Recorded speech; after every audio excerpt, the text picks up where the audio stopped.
နှုံဖြတ်ပြီးကန်ခံရတဲ့အရာသာကိုမြန်မာဖိုက်တာတွေကြိုက်နေကြပြီလားကြိုက်လားမကြိုက်ဘူးကြိုက်လားမကြိုက်ဘူးဆိုတော့အမျိုးသမီးတွေတိတ်ကြိုက်ကြတဲ့ဘဲတပူရဲ့စကားလိုမေးရရင်ဘယ်သူမှကြိုက်မှာမဟုတ်ပါဘူးမကြိုက်ရင်လည်းပြင်လေဆိုတော့ဘယ်သူမှလည်းမပြင်ဘူးဆိုပြီးပြောရလောက်အောင်မြန်မာဖိုက်တာတွေဟာအခုနောက်ပိုင်း One Friday Fight ပြိုင်ပွဲတွေမှာမြင်တွေ့လာခဲ့ရတာဖြစ်ပါတယ်မမရပြောရမယ်ဆိုရင်တော့ထုံးမင်းအောင်ရဲ့ပွဲစဉ်ကနေအစပြုခဲ့တယ်လို့ပြောရမှာပါပဲ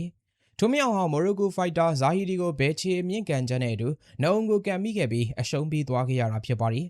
တန်းစင်နဲ့ဂင်ဆန်လက်တို့ရဲ့ပွဲစဉ်မှာဆိုရင်လည်းတန်းစင်ဟာဂင်ဆန်လက်ရဲ့အမြင့်ကန်ချက်နဲ့အတူနှုံကိုကန်မိခဲ့ပြီးဖင်ထိုင်လျက်လဲကျသွားရာကနေပြန်ထနိုင်ခဲ့ပေမဲ့လေဘာမှပြန်လုံနိုင်ခဲ့ခြင်းမရှိတော့ပဲထိုင်ရာကနေပြန်ထမှာဂင်ဆန်လက်ရဲ့လက်သီးချက်နဲ့ထပ်မံအထိုးခံခဲ့ရပြီးအလဲထိုးနဲ့အရှုံးပေးသွားခဲ့ရတဲ့မှတ်တမ်းနှီးကလေးရှိထားခဲ့တာဖြစ်ပါတယ်မြန်မာဖိုက်တာရဲ့အဓိကအားနည်းချက်ကမာဂုံကောင်းတဲ့လောက်ခံစစ်ပိုင်းအားနည်းတယ်လို့ဆိုရမှာဖြစ်ပြီးလက်ကြီးနှစ်ဖက်ကိုအောက်ချပြီးရှင်ပြိုင်လေးရှိတာကိုမြင်တွေ့ထားခဲ့ရတာပါ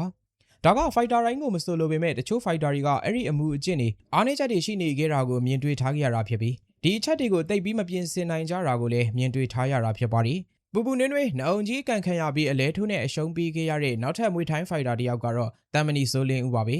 မာဂုံကောင်းနေဆိုပြီးတမ်မနီဆိုတဲ့ပွဲကိုပေးထားခဲ့တဲ့ဖိုက်တာကြီးလည်းနောက်ဆုံးရှင်ပြိုင်ထားတဲ့ဝူရာပွန်နယ်ပွဲစဉ်မှာနှုံကြီးကိုအကန်ခံလိုက်ရပြီးအလဲထိုးနဲ့အရှုံးပေးသွားခဲ့ရတာပါနှုံကြီးကန်ခံရတဲ့အရာသာကိုတော်တော်လေးသဘောကျနေခဲ့ကြတာဖြစ်ပြီးပြီးခဲ့တဲ့ညကလည်းစိုးနာဦးနဲ့စောမင်းမင်းတို့ဟာအဲ့လိုနှုံကြီးအကန်ခံရကအလဲထိုးနဲ့အတူအရှုံးပေးသွားခဲ့ရတာဖြစ်ပါတယ်အဲ့ဒီကစပြီးတမ်မနီဆိုလင်းဦးဆိုတဲ့နာမည်ကနေဖွဲရီဆိုလင်းဦးဆိုတဲ့နာမည်ကိုပိုင်ဆိုင်သွားခဲ့တဲ့အထိရိုးရဖိုက်တာကြီးလည်းနာမည်ပြောင်းသွားခဲ့ရပါတယ်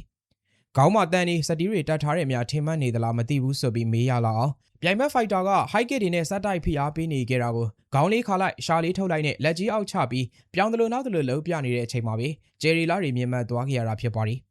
တမ်မနီကြီးတွက်တော့ပထမဆုံးလဲထိုးနဲ့အရှုံးပေးသွားခဲ့ရတာဖြစ်ပြီးဒီပွဲအတွက်တေချာလေးပြင်ဆင်ထားခဲ့ပါတယ်ဆိုပြီးပြောခဲ့ပေမဲ့ရလက်ကတော့အရင်ပွဲစဉ်တွေထပ်တောင်မှပို့ပြီးဆိုးသွားခဲ့တာပါ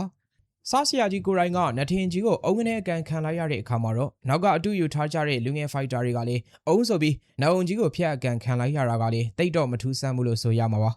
ပြီးခဲ့တဲ့ညကရှင်ပြိုင်သွားခဲ့တဲ့ပွဲစဉ်မှာဆိုရင်ဇိုးနာဦးဟာပြိုင်ဘက်ထိုင်းဖိုက်တာရဲ့ဘဲချေကန်ချက်နဲ့ထိမိခဲ့ပြီးအမတ်စင်ရေတွက်ခံခဲ့ရတယ်လို့အဲဒီကနေပြန်အလွတ်မှာပဲနောက်ထပ်လက်သီးတစ်ချက်အကျွေးခံရကအလဲထိုးနဲ့အရှုံးပေးသွားခဲ့ရတာဖြစ်ပါတယ်ဇိုးနာဦးတယောက်အလဲထိုးနဲ့အရှုံးပေးသွားခဲ့ရလို့ဆိုပြီးစောမင်းမင်းကိုစပ်ပြီးမျောလင်းခဲ့ကြပေမဲ့စောမင်းမင်းလည်းနှုံအကန်ခံရတဲ့အရာသာကိုမြည်စမ်းကြည့်ကြလိုက်တာဆိုတဲ့ပုံစံမျိုးနဲ့အတူသူ့ထက်10နှစ်ငယ်တဲ့18နှစ်သားလူငယ်ဖိုက်တာလေးရဲ့အလဲထိုးခြင်းကိုထပ်ပြီးရင်ဆိုင်သွားခဲ့ရတာပါအစာပိုင်းတော့ဟုတ်မလို့နဲ့လက်သီးတွဲလုံးတွေစက်တိုက်ပြစ်လွတ်နေခဲ့ပေမဲ့တစ်ဖက်ဖိုက်တာကသူ့ရဲ့လက်သီးတွဲလုံးတွေကိုရှောင်ရင်းတိန်ရင်းကနေညာဝိုက်ကန်ချက်နဲ့ညာဘက်နှုံကိုကန်ချလိုက်တဲ့အခါမှာတော့စောမင်းမင်းတယောက်မူးကနေမိုက်ခနဲတွေဖြစ်သွားခဲ့ရတာဖြစ်ပါတယ်အဲ့ဒီမှာချက်ချင်းဆိုသလိုပြန်ထားလိုက်တာကစောမင်းမင်းကိုအခုလိုမျိုးအလေးထိုးနဲ့စက္ကန့်ပိုင်းလေးအတွင်းမှာရှုံးပွဲကြုံတွေ့သွားစေခဲ့တာဖြစ်တယ်လို့ဆိုရမှာဖြစ်ပြီးတကယ်လို့စောမင်းမင်းသာဂျိုးဝိုင်းတိုင်ရဲ့အမတ်စင်ရေတွက်တာကိုခံပြီးအမှုမော်ဖြေလိုက်မယ်ဆိုရင်စက်ပြီးရှင်ပြိုင်သွားနိုင်ပွဲရှိပေမဲ့ဘာမှမဖြစ်ဘူးဆိုတဲ့အထာနဲ့ထပ်ပြီးပြန်ထလာတဲ့အခါမှာတော့ထလာခြင်းကွာဆိုပြီးညာဝိုက်လက်သီးထပ်ကျွေးလိုက်တဲ့အချိန်မှာမြန်မာပြည်ကိုလေရင်မစည်းပဲပြန်ရောက်သွားတယ်ဆိုတဲ့အိမ်မက်မျိုးတွေမှတ်သွားတဲ့အထိအရှုံးပေးသွားခဲ့ရတာဖြစ်ပါတယ်ပြီးခဲ့တဲ့ညကရှင်ပြိုင်ခဲ့တဲ့ One Friday Fight ပြိုင်ပွဲမှာမြန်မာဖိုက်တာ4ယောက်အထိရှင်ပြိုင်ခဲ့ကြပြီး4ယောက်စလုံးအရှုံးပေးသွားခဲ့ရတာဖြစ်ပါတယ်